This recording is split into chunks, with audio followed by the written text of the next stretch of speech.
ঈদের আনন্দ উপভোগ করতে যেখানে ঘরে পৌঁছানোর কথা, সেখানে রাজধানীর পঙ্গু হাসপাতালে বইছে বিষাদের সুর।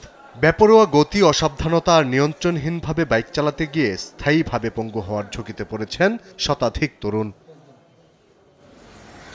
জাতীয় অর্থোপেডিক হাসপাতাল ও পুনর্বাসন প্রতিষ্ঠানের জরুরি বিভাগের তথ্য বলছে, শনিবার ঈদ উল ফিতরের ভোর থেকে রোববার ভোর পর্যন্ত হাসপাতালটিতে ভর্তি হয়েছে 160 জনেরও বেশি রোগী, যারা দেশের বিভিন্ন প্রান্ত থেকে আসা মোটরসাইকেল দুর্ঘটনার শিকার। মোর গোড়া ধরছি, গাড়ি আসতে পরে কাইতে পড়ে গেছে, পরে আমার পায়ে পড়ছে, পা ফাইটটা গেছে। ওর ছোট বোনকে নিয়ে ঈদ শপিং করতে যাওয়া যাচ্ছিল।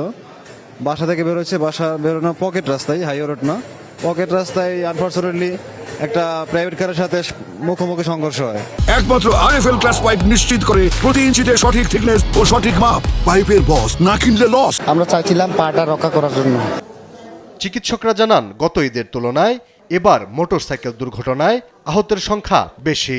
প্রতি শিফটে 18 জন করে চিকিৎসককে সেবা দিতে হচ্ছে। এখানে তো শুধু হাত পা ভাঙা, বুকের হাড্ডি ভাঙা, এখানে তো মাথা আঘাত বা নিউরোলজিক্যাল কোনো সমস্যা হলে আমরা এখানে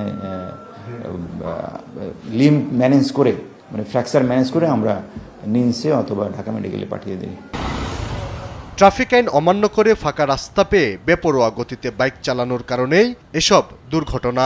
বেশিরভাগ ক্ষেত্রেই 14 থেকে 20 বছর বয়সী উঠতি তরুণরাই এর শিকার।